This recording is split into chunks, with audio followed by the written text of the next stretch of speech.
के इतना ही सूत्र बनाना चाहिए था। अण ग्रहण करना तो वहाँ व्यर्थ है, व्यर्थ होकर के ज्ञापित, यदि बड़े वाला अण गृहीत है तब वो व्यर्थ है, तो वो व्यर्थ होकर के ज्ञापित करता है कि ये बड़े वाला अण है नहीं, माने पर वाले नकार से नहीं है, पूर्व वाले नकार से ही ये अण प्रत्याहार है। एवं तर्हि सामर्थ्यात् पूर्वेण न परेण यदि हि परेण स्यादनुग्रहणम् अनर्थकं स्यात् केचः इत्येव ब्रूयात्, अथवा एतदपि न ब्रूयात् अचोष्येतद् भवति ह्रस्वो दीर्घः प्लुत इति। ठीक हो गया। अब जिज्ञासु तीसरा स्थल लेके आता है जहाँ उसको संदेह हो रहा है। अस्मिन् स्तर्हि अणग्रहणे संदेहः अणुप्रज्ञस्यानुनासिकः इति, कि अच्छा तो हमें इस वाले अणग्रहण में संदेह है, किसमें? अणुप्रज्ञस्यानुनासिकः। कहाँ है सूत्र? 8.4 अंतिम पृष्ठ। समाधाता कहता है असंदिग्धम पूर्वेण न परेण, कि अच्छा यहाँ पर भी आपको संदेह हो रहा है, तो ये तो असंदिग्ध स्थल है, यहाँ पर भी असंदिग्ध रूप से पूर्व वाले नकार से ही अण प्रत्याहार ग्रहण किया गया है, न परेण पर वाले नकार से अण प्रत्याहार नहीं लिया गया है। जिज्ञासु ने कहा कुतः एतत्, ये कैसे पता चला? तो समाधाता ने कहा पराभावात्, पर का अभाव होने से। पराभावात्, पर का अभाव होने से, नहीं पदान्ताः परेणः सन्ति। एक ही तरीके से बता रहा है वो हर बार, है ना, कि यहाँ पर भी पर वाला नकार इसलिए नहीं लिया जाएगा क्योंकि पर वाले अण मिलेंगे नहीं कार्य के रूप में, जिसको कार्य करना है। ये सूत्र क्या कहता है? अप्रक्रिय संज्ञक जो अण हैं उनको अनुनासिक हो जाता है, ऐसे ही कह रहा है। इसमें वावसाने सूत्र से अवसान की अनुवृत्ति आ रही है, मतलब पूरा वावसाने सूत्र ही अनुवृत्त है, तो वा विकल्प से अनुनासिक कार्य होता है और तभी होता है जब ये अण अवसान में वर्तमान हो और अप्रक्रिय संज्ञक हो। तो समाधाता ने कहा कि अवसान में अण होना चाहिए, माने पदांत अण होना चाहिए, है ना, अवसान में तभी तो होगा जब पदांत होगा। तो समाधाता कहता है न ही पदांताः परे अणः सन्ति, पदांत पर वाले अण होते ही नहीं हैं। जिज्ञासु कहता है कैसे आप कह रहे हैं पदांत पर अण नहीं होते हैं? ननु चायम अस्ति कर्तृहर्त्री, ये कर्तृहर्ती में मिल रहे और ये पद है, प्रातिपदिक नहीं है। कर्तृ के नपुंसक लिंग में रूप चलाओगे तो प्रथमा द्वितीया का एक वचन यही बनेगा ना, कर्तृ कर्तृणी कर्तृणी। तो ये पद है, तो पदांतरी है, पदांतरी मतलब पर वाला अण, पदांतरी मतलब पर वाला अण, तो यहाँ पे अणुप्रज्ञस्यानुनासिकः लग तो सकता है। आप ऐसा नहीं कह सकते कि आपको जो है पर वाले अण के उदाहरण नहीं मिलेंगे। तो फिर समाधाता कहता है कि अच्छा ठीक है, ये हेतु भले ही नहीं रहे, हमारे पास एक दूसरा हेतु है, क्या? वही सामर्थ्य। एवं तर्हि सामर्थ्यात् पूर्वेण न परेण, तो ऐसा है कि यहाँ पे आचार्य ने जो प्रकृत सूत्र में अणुप्रज्ञस्य अनुनासिकः में जो अण ग्रहण किया है वही व्यर्थ होकर के ज्ञापित कर देगा, उसके ग्रहण करने के सामर्थ्य से ही। अणुप्रज्ञस्य अनुनासिकः सूत्र के अण पद के ग्रहण सामर्थ्य से ही हमें ज्ञात हो जाएगा कि ये अण पूर्व वाले नकार से है, पर वाले नकार से नहीं। एवं तर्हि सामर्थ्यात् पूर्वेण न परेण यदि ही परेण स्यात् अणग्रहणम् अनर्थकं स्यात्, अगर पर वाले नकार से होता तो अणग्रहण अनर्थक होने लग जाता। अचो प्रक्रियस्यानुनासिकः इत्येव ब्रूयात्, अचो प्रक्रियस्यानुनासिकः सूत्र इतना ही बोल देते, क्योंकि अनुनासिक धर्म किसका है? ये सूत्र क्या विधान कर रहा है? अनुनासिकत्व विधान कर रहा है। और अनुनासिक धर्म किसका होता है? अनुनासिक धर्म तो अचों का ही है। अनुनासिक धर्म किसका है? य र ल व आदि का नहीं है क्या? सानुनासिक वो भी तो होते हैं, र छोड़ दीजिए, य व ल तो है ही ना सानुनासिक भी। देखिए समाधाता क्या कह रहा है? एवं तर्हि सामर्थ्यात् पूर्वेण न परेण यदि ही परेण स्यात् अणग्रहणम् अनर्थकं स्यात्। अचो प्रगृह्यस्य अनुनासिक इत्येव ब्रूयात्, इतना ही कह देते, अचो प्रगृह्यस्य अनुनासिकः। अब इसमें यही देखना पड़ेगा कि ये जो य व ल है ये पदांत नहीं मिलते होंगे, पदांत भी तो चाहिए ना यहाँ पर, तो इसलिए कह रहे हैं कि अचों को अनुनासिक होता है सामान्य रूप से, और यदि अचों को अभिष्ट है सबको तो फिर पूर्व की भांति अण ग्रहण ना करके अच ग्रहण करना चाहिए था, सूत्र बनाना चाहिए था अचो प्रगृह्यस्य अनुनासिकः, इतना बनाना चाहिए था, अथवा एतदपि न ब्रूयात्, या इतना भी नहीं बनाने की आवश्यकता थी, अच एव ही प्रगृह्या भवन्ति। अच्छा, दूसरी भी तो बात है, अप्रगृह्य संज्ञक ऐसा कहा हुआ है ना, अप्रगृह्य संज्ञक को छुड़वाया है, तो इसका मतलब जो अच प्रगृह्य संज्ञक अप्रगृह्य संज्ञक होने चाहिए।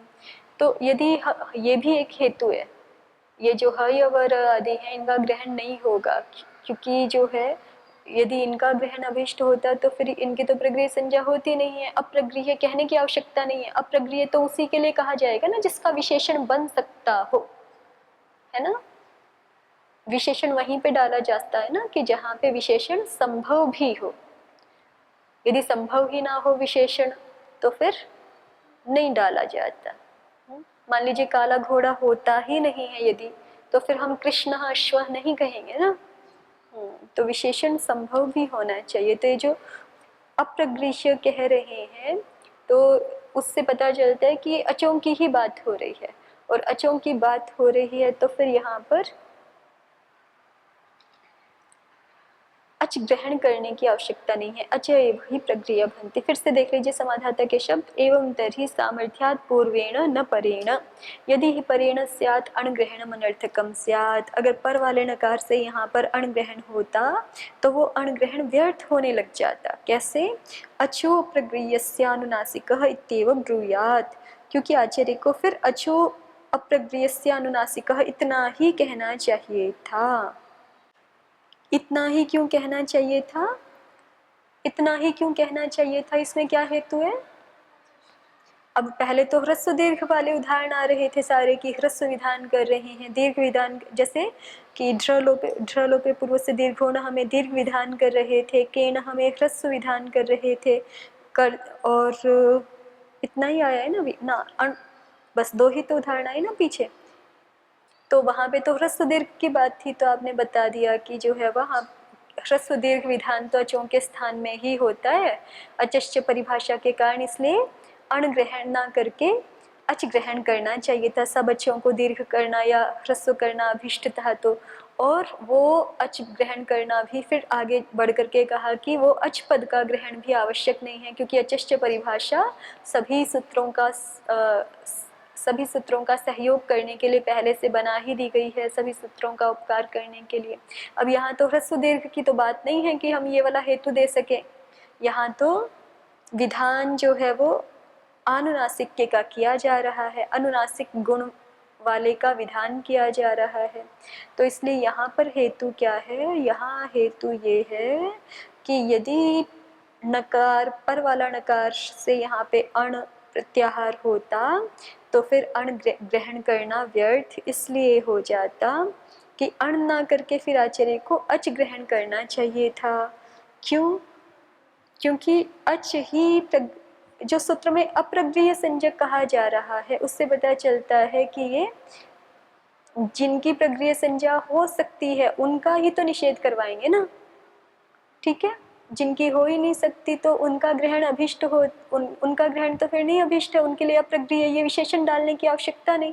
तो ह य व र ल आदि तो प्रगृह्य संज्ञक संभव ही नहीं हो सकते, है ना, संभव ही नहीं हो सकते। और आचार्य ने अप्रगृह्य विशेषण डाला हुआ है, तो अप्रगृह्य विशेषण डाला हुआ है इसका मतलब यदि हम बड़े वाला अण देखते हैं तो उसमें से केवल अच ही आचार्य को अभिष्ट है, ह य व र ल आदि तो अभिष्ट नहीं है, तो फिर अचो प्रगृह्य से अनुनासिकः बनाना चाहिए था। और फिर ठीक है, इतना तक पहुंचे। फिर आगे बढ़ करके कहते हैं कि अथवा एतदपि न ब्रूयात, अथवा ये अच पद भी ग्रहण करने की आवश्यकता यहाँ स्थानी के रूप में नहीं है। क्यों? क्योंकि अच एव ही प्रक्रिया भवंती, अच ही प्रक्रिया संजक होते हैं, तो इसलिए अपने आप ही अच यही गृहीत होगा। ठीक है, तो इस तरह से यदि पर वाले नकार से अण ग्रहण करते हैं इस सूत्र में भी, तो अण ग्रहण करना व्यर्थ है। अण ग्रहण व्यर्थ होकर के ज्ञापित करता है, पर वाले नकार से अण ग्रहण नहीं है, पूर्व वाले नकार से ही है। तो जिज्ञासु ने कहा अस्मिन् स्तर्हि अणग्रहणे संदेहः उरन् रपरः इति समाधाता असंदिग्धं पूर्वेण न परेण। अब ये एक और ले आए चतुर्थ स्थल। जिज्ञासु कहता है कि उरण रपरह के अणग्रहण में भी हमें संदेह है कि पूर्व वाले से नकार से करेंगे कि पर वाले नकार से। समाधाता ने कहा असंदिग्धम पूर्वेण न परेण, ये भी असंदिग्ध स्थल है, पूर्व नकार से ही होगा, पर नकार से अण प्रत्याहार का ग्रहण यहाँ नहीं होगा। जिज्ञासु कुत एतत् समाधाता पराभावात्, पहला हेतु वही है पराभावात्, कि यहाँ पर भी न ही उह स्थाने परे अणः सन्ति, कि रिवर्ण के स्थान में जो अण, उसी अण को ये सूत्र रपर करता है ना, रिवर्ण के स्थान में विधीयमान अण को ही रपर हो जाता है ना, विधान होने के बाद नहीं, विधीयमान को ही रपर हो जाता है। तो समाधाता ने कहा न ही उह स्थाने परे न सन्ति, रिवर्ण के स्थान में पर वाले अण मिलेंगे ही नहीं, रिवर्ण के स्थान में विधान होने वाले अण अ इ उ ही रहेंगे, पर वाले अण मिलेंगे नहीं, पहले ये कहा।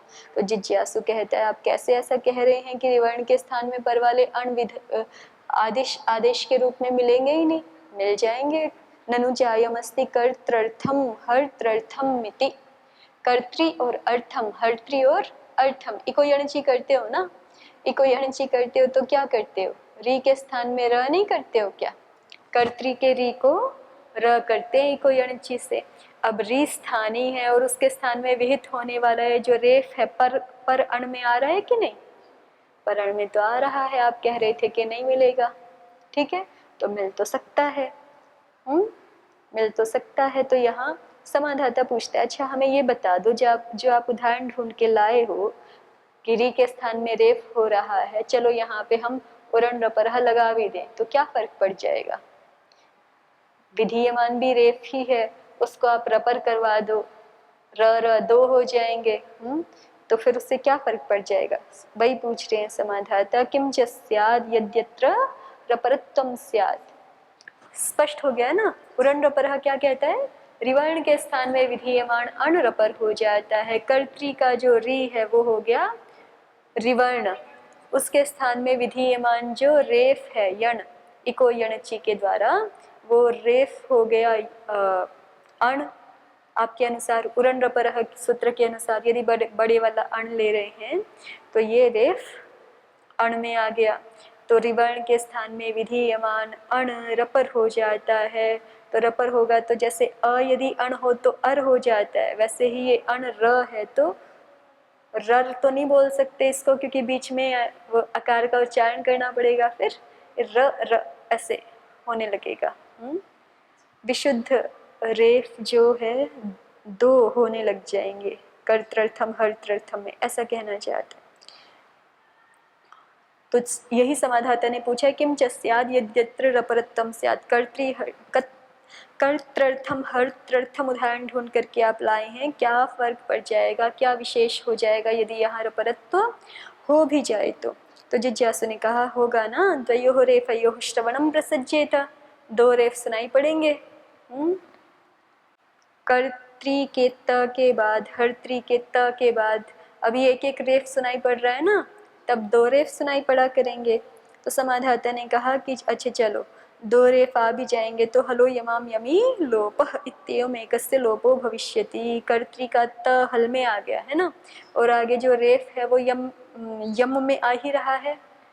ठीक है, तो हलो यमाम यमी लोपः से एक रेफ का लोप हो जाया करेगा, हलो यमाम यमी लोपः इत्येवम् एकस्य अत्र लोपो भविष्यति। जिज्ञासु ने कहा फिर भी अंतर तो रहेगा, विभाषा स लोपः विभाषा श्रवणम प्रसज्येत।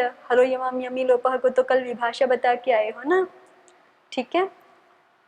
परंपरा से व्याख्याकारों ने कहा था ना कि परंपरा से ऐसा पता चलता है कि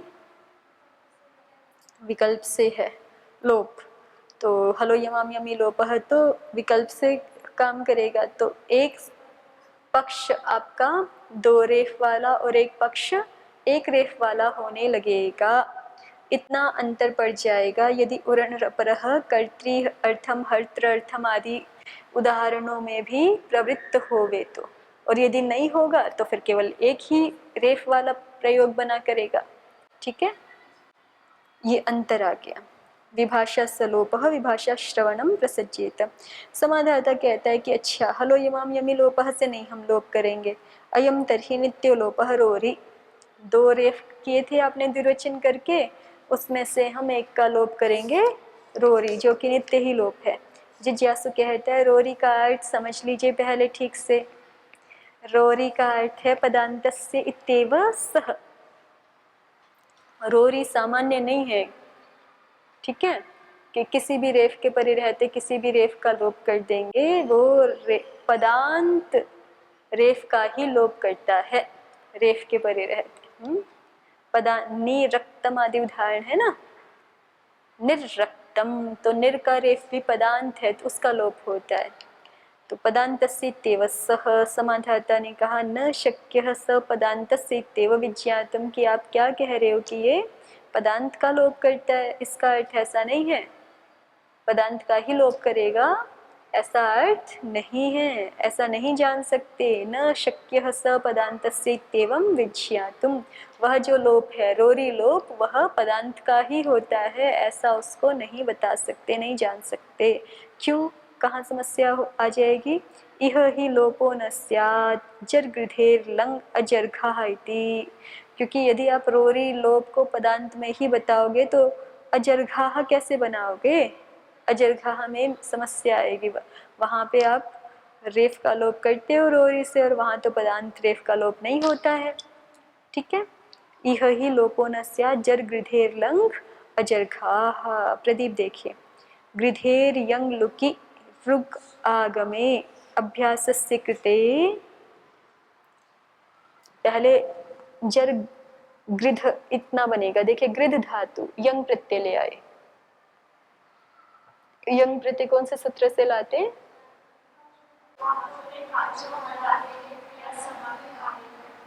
एकाच धातु है हलादी है, ठीक है, धातु रेकाचो हलादे है क्रिया समभिहारे यंग। तो क्रिया समभिहार की विवक्षा में यंग हो गया, यंगित है तो पुगंत लघु पद से जो पा रहा है वो नहीं होगा, ठीक है। अर्धातुक प्रत्यय है ना यंग, धातु से विहित है, अर्धातुक है, तो पुगंत लघु पद से पा तो रहा था लेकिन किंगिति से निषिद्ध हो गया, तो गृध यंग इतना ही रहा।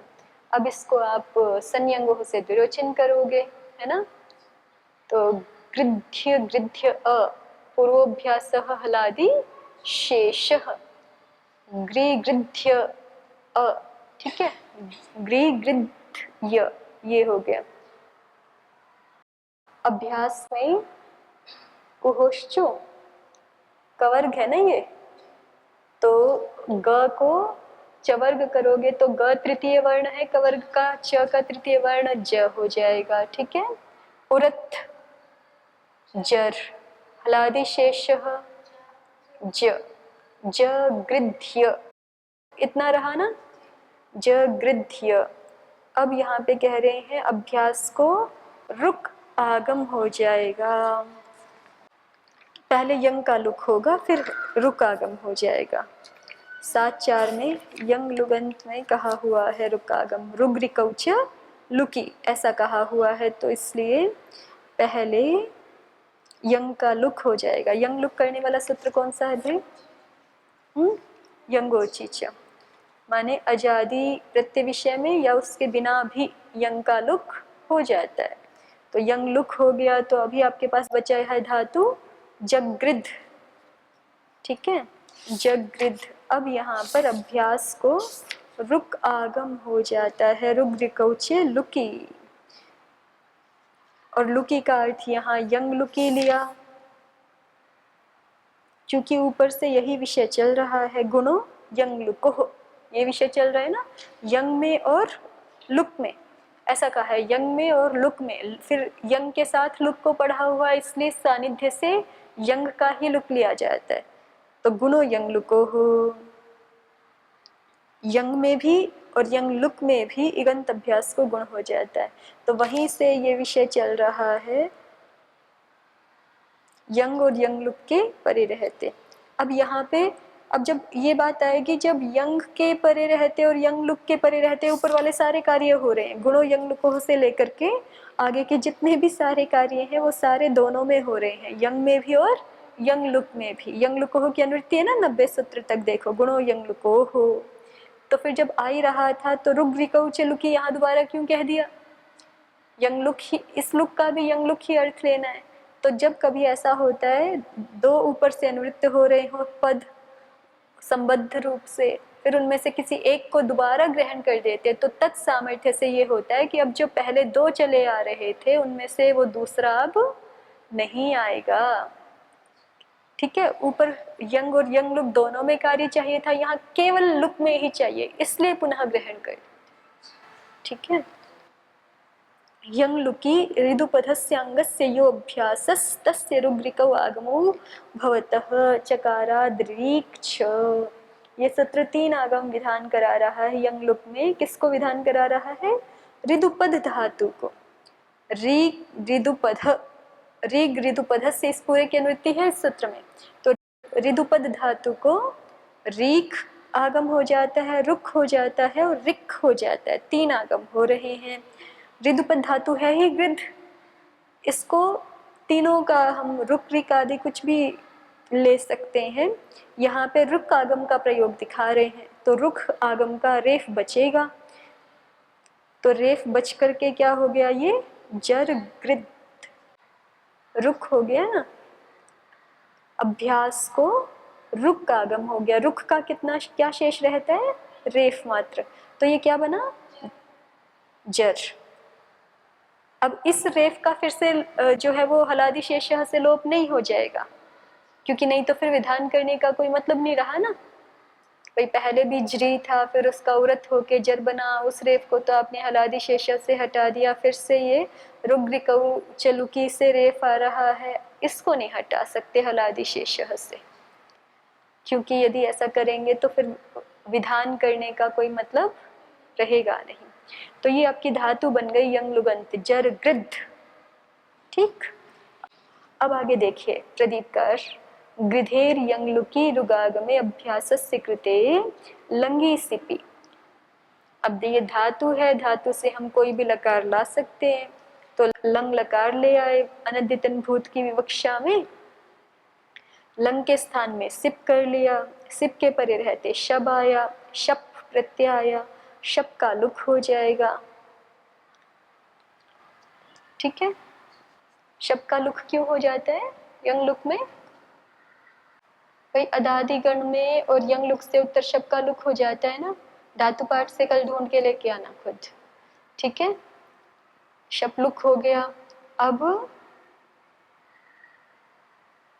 याद नहीं आया, नहीं आया अभी तक याद, चरकरित संज्ञा नहीं की हुई यंग लुक की, और धातु पाठ में चरकरितम च नहीं पढ़ा हुआ अदादिगण में, देखना अदादिगण के अंतिम अंतिम में मिला है ना, अथ त्रयः परस्मै भाषा, वहां पर 73 नंबर चरकरितम च, चरकरित अर्थात यंगलुक, यंगलुक को भी अदादि के अंतर्गत ही माना जाता है, तो जब यंगलुक को अदादि के अंतर्गत चरकरित नाम से ग्रहण कर लिया, तो जैसे अदादि से उत्तर शब का लुक होता है, वैसे किससे उत्तर भी होगा, चरकरित संजक जो भी यंगलुक है उन सबसे उत्तर भी शब का लुक। धातु रीति पढ़ चुके हो ना, पढ़ रहे हो, पर धातु नहीं भी तो ये तो बहुत पहले से आ जाता है, यंगलुक तो प्रयोग बनाए ही होंगे कितने सारे, ऐसे हो ही नहीं सकता, ध्यान नहीं आ रहा होगा आपको। कि प्रथमावृत्ति में भी यंग लुक के प्रयोग है बहुत सारे। भाई ये सारे सूत्र आपने पढ़े ही होंगे ना, गुणो यंग लुको हो आदि प्रथमावृत्ति में भी तो पढ़े होंगे। चेचीयते, लोलूयते, फिर यंग लुक के उदाहरण जो हवीति आदि। तो जो हवीति आदि पढ़ लिए, रो रवीति पढ़ लिए, तो इसका मतलब चरकरितम तो पढ़ा ही होगा। अच्छा कहाँ पहुंचे हम? जर गृध शप था, लंग था, शप का जो है वो चरकरितम च कह करके और फिर अधिप्रभृतिभ्य शपः से लुक हो गया। तो ये क्या बचा आपका? जर गृध सिप। अब कहते हैं गुण रपरत्व सीलोप भषभाव जश्त्व रुत्व रलोप दीर्घत्वेषु रूपम। इतने कार्य होंगे, फिर आपका रूप बन जाएगा अजरखाः।